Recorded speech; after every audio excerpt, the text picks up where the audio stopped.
അസ്സലാമലൈക്കും, നമസ്കാരം, good morning, good afternoon, good evening. കാരണം നമ്മൾ പോഡ്കാസ്റ്റ് തുടങ്ങുമ്പോൾ പലപ്പോഴും മോർണിംഗ് ഒക്കെ ആയിരിക്കും, പിന്നെ അത് ഈവനിങ് ആയി നൈറ്റൊക്കെ ആയിട്ടൊക്കെ മാറാറുണ്ട്. എൻ്റെ കൂടെ ഉള്ളത് പ്രിയ സുഹൃത്താണ്, സഹലാണ്. ലെഗസി പാർട്ട്നേഴ്സിൻ്റെ ഫൗണ്ടിങ് പാർട്ട്ണറാണ് സഹൽ. Welcome to the show. ഇവിടെ മറ്റ് പോഡ്കാസ്റ്റുകളിൽ നിന്ന് വ്യത്യസ്തമായിട്ട് എന്താണ് ഈ പോഡ്കാസ്റ്റിൽ ഉണ്ടാകുക എന്ന് പലരും നമ്മളോട് ചോദിക്കാറുണ്ട്. ഞാൻ പറയാറുള്ളത്, പലരും പല പോഡ്കാസ്റ്റിലും സക്സസ് സ്റ്റോറീസ് പറയാറുണ്ട്, ചാലഞ്ചസ് പറയാറുണ്ട്. പക്ഷേ ഇവിടെ നമ്മൾ ചർച്ച ചെയ്യുന്നത് സ്വപ്നങ്ങളാണ്, വിഷൻസാണ്. നേടിയെടുത്ത വിഷനായിരിക്കാം, നേടാൻ പോകുന്നതായിരിക്കാം. അതിനേക്കാൾ അപ്പുറം ഈ ഹോട്ട് സീറ്റിലിരുന്ന് പലരും ചർച്ച ചെയ്തിട്ടുള്ളത്, ഇനി ചെയ്യാൻ പോകുന്നതും ഒരുപാട് മനുഷ്യരെ സ്വപ്നം കാണിക്കാനുള്ള ഒരു പ്രതീക്ഷ നൽകുന്ന കാഴ്ചപ്പാടുകളായിരിക്കും നമ്മൾ ഷെയർ ചെയ്യാറുള്ളത്. നമ്മൾ വളരെ കാഷ്വലായിട്ട് ഇങ്ങനെ ഡിസ്കസ് ചെയ്ത് പോകുന്ന ഒരു പ്രോഗ്രാമാണ്. ഇതിനകത്ത് അങ്ങനെ പ്രത്യേകിച്ച് നിയമങ്ങളോ ടേംസോ കണ്ടീഷൻസോ ഒന്നുമില്ല. പക്ഷെ ടേംസും കണ്ടീഷൻസും ഇല്ല എന്ന് പറയുമ്പോൾ ഓപ്പോസിറ്റ് നിൽക്കുന്ന സഹല് എന്നെ നോക്കി മുഖം ഒന്ന് ചുളിക്കുന്നത് ഞാൻ ശ്രദ്ധിച്ചു. കാര്യം പല കമ്പനികളുടെയും ഫൈനാൻഷ്യൽ ടേംസും കണ്ടീഷൻസും ഒക്കെ ഡിഫൈൻ ചെയ്യുന്ന ആളെടുത്താണ് ഞാൻ പറഞ്ഞു ഇവിടെ ടേംസും കണ്ടീഷൻസും ഇല്ലെന്ന്. ഇവിടെ ഞങ്ങൾക്ക് ക്ലോക്കില്ല, ശ്രദ്ധിച്ചറിയാം. ഈ സ്റ്റുഡിയോയിൽ ക്ലോക്കേ ഇല്ല. അത് തന്നെയാണ് ഇവിടെ കൊണ്ടുവരുന്ന പല ബിസിനസ് ഓണറിൻ്റെ കൂടെ വരുന്നവരുടെയും പരാതി. കാര്യം നമ്മളിങ്ങനെ ചർച്ച ചെയ്ത് ഇങ്ങനെ സമയം അനന്തമായിട്ട് പോവും. അപ്പോൾ അതിന് ശരിക്കും ലെഗസി പാർട്ട്നേഴ്സ് എന്ത് തരം ടേംസും കണ്ടീഷൻസുമാണ് ബിസിനസ്സുകാരെ പഠിപ്പിക്കുന്നത്, അല്ലെങ്കിൽ ബിസിനസ്സുകാരുടെ ലൈഫിൽ കൊണ്ടെത്തിക്കുന്നത്? നമ്മൾ ലെഗസി പാർട്ട്നേഴ്സ് നമ്മൾ 2011 കാലിക്കറ്റ് സ്റ്റാർട്ട് ചെയ്ത ഫേമാണ്. ടെക്നിക്കലി പറയുകയാണെങ്കിൽ ഒരു അഡ്വൈസറി ഫേം ആണ്. Actually auditing, financial advisory, legal compliance ചെയ്യാന്നുള്ളതാണ്.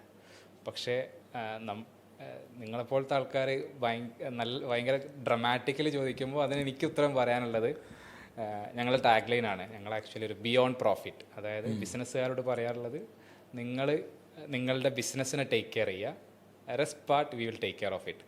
അത് ചിലപ്പോൾ ഫിനാൻസ് ആയിരിക്കും, നിങ്ങളുടെ ലീഗൽ കംപ്ലയൻസ് ആയിരിക്കും, ചിലപ്പോൾ നിങ്ങളുടെ ഡോക്യുമെൻറ്റേഷൻ പാർട്ടായിരിക്കാം, കൺസൾട്ടിങ് പെർസ്പെക്റ്റീവ് ആയിരിക്കും, kind of an advisory service ആയിരിക്കും. ഓരോ ബിസിനസ്സിനും ഓരോ സ്റ്റേജ് ഉണ്ടാവും. ചിലത് വളരെ ഏർലി സ്റ്റേജിലുള്ള ബിസിനസ് ആയിരിക്കും, അവർക്ക് വേണ്ട സർവീസ് ആയിരിക്കില്ല, റിക്വയർമെൻ്റ് ആയിരിക്കില്ല, ഒരു ടേക്ക് ഓഫ് ആയിട്ടുള്ള ബിസിനസ് ആവശ്യം ഉണ്ടാവുക. അതായിരിക്കില്ല ചിലപ്പോൾ ഒരു ട്രാൻസിഷൻ സ്റ്റേജിലുള്ള ഒരു ബിസിനസ്സിന് ആവശ്യം ഉണ്ടാവുക. അപ്പം ഓരോ ബിസിനസ്സിൻ്റെയും അതാത് റിക്വയർമെൻറ്റിൽ ഈ 4 ബക്കറ്റിൽ ഫൈനാൻസ്, ലീഗൽ, കംപ്ലയൻസ്, ടാക്സ് പെർസ്പെക്റ്റീവിൽ നിന്നുകൊണ്ട് അഡ്വൈസറി കൊടുക്കുക എന്നുള്ളതാണ് നമ്മുടെ ഒരു ലക്ഷ്യമായിട്ട് കാണുന്നത്. അൽഹംദുലില്ലാ ഇന്ന് ഇപ്പം ഈ 13ാമത്തെ വർഷം നല്ല രീതിയിൽ അൽഹംദുലില്ലാ പോകുന്നുണ്ട്. ഇവിടെ ഉണ്ട്, UAE ഉണ്ട്, സൗദി ഉണ്ട്, കോഴിക്കോടുണ്ട്, കൊച്ചി ഉണ്ട്. And we have almost 80+ team members all together. Very good. പല മേഖലയിലും ടച്ച് ബേസ് ചെയ്ത് സർവീസ് എന്ന് പറയുമ്പോൾ എനിക്ക് തോന്നുന്നത് കൺസോൾഡേറ്റ് ചെയ്താൽ ഒരൊറ്റ ടേമിൽ പറഞ്ഞാൽ സാമ്പത്തികമാണ്.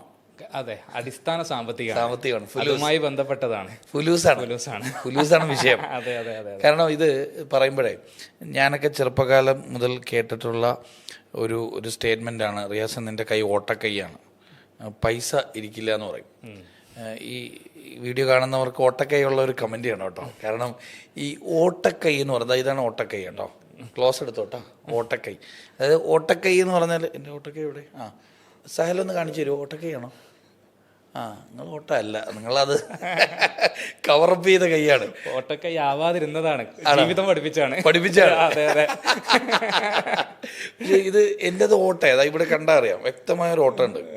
അപ്പോൾ അതുകൊണ്ട് തന്നെ കേട്ട് ശീലിച്ചതും കണ്ടീഷൻഡായതും പിന്നെ എവിടെയൊക്കെയോ ഞാൻ വിശ്വസിക്കുകയും ചെയ്തു. എനിക്ക് പൈസ മാനേജ് ചെയ്യാൻ അറിഞ്ഞൂടാ.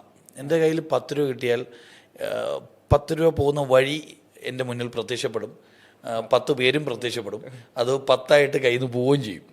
അപ്പോൾ അതുകൊണ്ട് തന്നെ ഞാൻ പേഴ്സിൽ അങ്ങനെ പൈസ പർപ്പസ്ഫുള്ളി അങ്ങനെ വെക്കാറില്ല. വെച്ചാൽ തീരുമെന്ന് ഉറപ്പാണ്. അതുകൊണ്ട് ആവശ്യമുള്ള പൈസ എൻ്റെ ഉമ്മ വെച്ച് തരുമായിരുന്നു എൻ്റെ കുട്ടിക്കാലത്തൊക്കെ. ഭാര്യ വന്നപ്പോൾ ഭാര്യ വെച്ച് തരും. മണി മേക്കിംഗ് ഞാൻ ഭയങ്കര എക്സൈറ്റഡ് ആയിട്ട് ചെയ്തിരുന്നൊരു കാലം ഉണ്ടായിരുന്നു. പൈസയുടെ പുറകെ പോയി പൈസയൊക്കെ ഉണ്ടാക്കിയിട്ടുണ്ട്. But over A period of time I realise അതല്ല നമ്മുടെ ലൈഫിൻ്റെ പർപ്പസ്, അതല്ല, കുറച്ചുകൂടെ വേറെ എന്തൊക്കെയോ ഉണ്ട് എന്ന് മനസ്സിലായി. പിന്നീട് പൈസ ഉണ്ടാക്കിയപ്പോഴും ഞാൻ മനസ്സിലാക്കിയ ഒരു ഫാക്ട്, എനിക്ക് മണി മേക്കിംഗ് വഴങ്ങും, പക്ഷേ മണി മാനേജിങ് എനിക്ക് വഴങ്ങൂല. ചിലപ്പോൾ ഞാൻ വിചാരിക്കുന്നത് ഈ കുട്ടിക്കാലം മുതലേ ഉള്ള ഈ ഒരു കണ്ടീഷനിങ് ആണ്, ഓട്ടക്കൈയാണ് കയ്യിൽ നിന്ന് പോകുന്നുള്ള ഒരു ബോധം ഉള്ളത് കൊണ്ടാണോ എന്നറിയില്ല. മണി മാനേജിങ് വലിയ പ്രയാസമാണ്. എത്രത്തോളം ഇമ്പോർട്ടൻ്റ് ആണ് ബിസിനസ്സിലും പേഴ്സണൽ ലൈഫിലും മണി മേക്കിങ്ങും മണി മാനേജ്മെൻറ്റും? ഓട്ടക്കൈ പൊതുവെ നമുക്ക് എല്ലാവർക്കും ഭയങ്കര എളുപ്പമാണല്ലോ, ഒരു റീസൺ പറയാൻ പറ്റില്ലേ. നമ്മളൊരു പ്രോബ്ലം ഉണ്ടാകുമ്പോൾ നമ്മൾ ഫസ്റ്റ് എവിടെയെങ്കിലും എന്താ പറയുക, നമ്മൾ കോഴിക്കോട് ഭാഷ കൂട്ടിക്കെട്ടാൻ നിൽക്കും അല്ലേ, എന്തിനെങ്കിലും ഒന്നിനെ പിടിച്ച് കൂട്ടിക്കെട്ടാൻ നിൽക്കും. അപ്പൊ അതിനു വേണ്ടി പണ്ടാരോ ചിലപ്പോൾ പറഞ്ഞതായിരിക്കും ഈ ഓട്ടക്കൈ. ചിലപ്പോൾ അയാളെ സംബന്ധിച്ചിടത്തോളം ചിലപ്പോൾ എന്തുണ്ടാവും, അയാൾ ഏതൊരു പോയിന്റ്, ഇത് സ്റ്റേറ്റ്മെന്റ് ഫസ്റ്റ് പറഞ്ഞാളെ സംബന്ധിച്ചിടത്തോളം അയാളെ ലൈഫിൽ ഏതൊരു ക്രൈസിസ് വന്നപ്പോ അയാൾ റീസൺ ആയിരിക്കണം. അല്ലാതെ ഞാൻ വിശ്വസിക്കുന്നില്ല അങ്ങനെ ഒരു ഓട്ടക്കൈയുള്ള ആളെ സംബന്ധിച്ചിടത്തോളം പൈസ നിൽക്കില്ല എന്നൊക്കെ ഉള്ളത്. പിന്നെ മണി, ഞാനെപ്പോഴും പറയാം, മണി മേക്കിങ്ങിനേക്കാളും ഡിഫിക്കൽട്ടാണ് മണി മാനേജ്മെന്റും മണി മൾട്ടിപ്ലിക്കേഷനും. മൂന്നാമത്തെ സ്റ്റേജുണ്ട് മണി മൾട്ടിപ്ലിക്കേഷൻ. മണി മേക്കിംഗ് ഒരു പരിധി വരെ ചിലപ്പോൾ നമ്മുടെ സിറ്റുവേഷൻ നമ്മളെ ചെയ്യിപ്പിക്കും. എനിക്കൊരു പൈസ ഉണ്ടാക്കണം എന്നുള്ളത് എൻ്റെ ഒരു ലൈഫിൽ ഏതെങ്കിലും ഒരു മൊമെൻ്റ് ആയിരിക്കും എനിക്ക് ആക്സിലേറ്റർ തരുന്നുണ്ടാവും അല്ലേ. നമുക്കൊരു പുഷ് തരും, ഒരു എക്സ്ട്രാ പുഷ്. ലൈഫിൽ ഒരു ക്രൈസിസ് ആയിരിക്കാം, പെയിൻ ആയിരിക്കാം, ചിലപ്പോൾ ഒരു ഓപ്പർച്യൂണിറ്റി ആയിരിക്കാം. നല്ലൊരു ശതമാനം ആൾക്കാർക്കും ലൈഫിലൊരു പെയിൻ ആയിരിക്കാം, കൂടുതൽ ആൾക്കാർക്കും മണി മേക്ക് ചെയ്തിട്ടുണ്ടാവും. ഈ മണി മേക്കിംഗ് ഒരു പരിധി വരെ ഞാൻ പറഞ്ഞ പേഴ്സണലി ഉള്ളതായതുകൊണ്ട് തന്നെ ആ പുഷിൽ ചിലപ്പോൾ നമ്മൾ ഉണ്ടാക്കി പോകും. പക്ഷെ മണി മേക്ക് ചെയ്തതിന് ശേഷം അതിനെ മാനേജ് ചെയ്യലും അതിനെ മൾട്ടിപ്ലൈ ചെയ്യാന്നുള്ളത്, നമ്മളെ ഈ 10-60 വർഷം ജീവിച്ചിരിക്കുമ്പോൾ 60ാമത്തെ ലൈഫിൻ്റെ എൻഡിൽ ഇതിന്റെ എത്ര മൾട്ടിപ്ലൈ ചെയ്ത് എന്നുള്ളിടത്താണ് ഞാൻ വിശ്വസിക്കുന്നത് സക്സസ് ആണ്. അതെ, എല്ലാത്തിന്റെയും എന്താ പറയാ ക്ലൈമാക്സ് നന്നാവണല്ലോ. ഇൻട്രൊഡക്ഷനേക്കാളും നമ്മൾ സിനിമ കാണുകയാണെങ്കിലും നമ്മളൊരു ഫസ്റ്റ് ഹാഫ് നന്നായിട്ട് സെക്കൻഡ് ഹാഫ് മോശമാണെങ്കിൽ ആ സിനിമക്ക് പ്രത്യേകിച്ച് നമ്മൾ എന്താവില്ല ഒരു വെയിറ്റേജ് കൊടുക്കില്ല. നേരെ മറിച്ച് ഫസ്റ്റ് ഹാഫ് ഭയങ്കര എന്താ പറയാ ലാഗിങ് ആണെങ്കിലും സെക്കൻഡ് ഹാഫും ക്ലൈമാക്സും നന്നായിട്ടുണ്ടെങ്കിൽ ആൾക്കാർ നന്നായിട്ട് കാണും. അതെന്താണ് കച്ചവടമാണെങ്കിലും ജീവിതമാണെങ്കിലും ആക്കിബത്ത് എൻഡ് നന്നാക്കാൻ വേണ്ടിയിട്ടാണല്ലോ നമ്മളൊക്കെ. അപ്പൊ ഈ ഫിനാൻസും അതന്നെയാണ് ബേസിക്കലി. ഫിനാൻസും നമ്മൾ എല്ലാവരുടെ ജീവിതത്തിൽ ഇപ്പൊ ഞാനിപ്പോ ഒരു 30s ഇങ്ങനെ കടന്നു പോവാണ്. നമ്മളെല്ലാവരും 20s 25 പൈസ ഉണ്ടാക്കി തുടങ്ങും.